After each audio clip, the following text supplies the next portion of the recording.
Hi guys, my name is Emma and let's talk spooky stuff.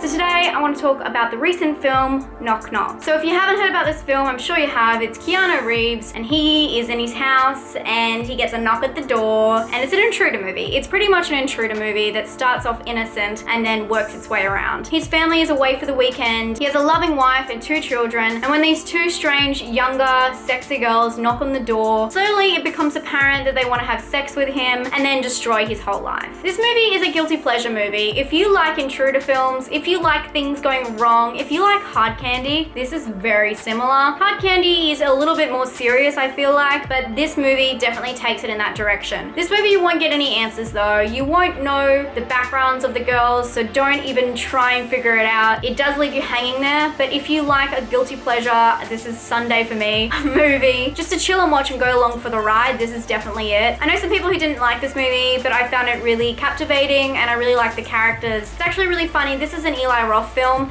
and it is the same lead from The Green Inferno, and she's absolutely unrecognizable at the start. Maybe towards the end you kind of see glimmers of her old character. Obviously that speaks volumes of her as an actress, and I'm really excited to see what other roles she might get. As I said before, this film kind of reminds me of Hard Candy, or actually Compliance, if you've seen that. A film that makes you uncomfortable and has a slow burn up to a final stage where you're not sure what's actually going to happen to the lead character. There's nothing really more to say about this film. I thought it was enjoyable. It is what it is. The girls are completely annoying and terrifying, and he gets them by the throat a couple times and you're wondering why he didn't strangle them to death. What they do to his house is more than upsetting, and it really irked me and made me want to like reach through the screen and strangle those girls. Awful people. But on the other hand, that made it really interesting to watch and see them like messing up his whole life and leaving it so he will have consequences no matter how he tries to get out of it is kind of amazing. This movie is also really sexual, so if you're not into that, I definitely don't recommend it. There's a lot of sex involved and there's a lot of daddy issues, to say the least.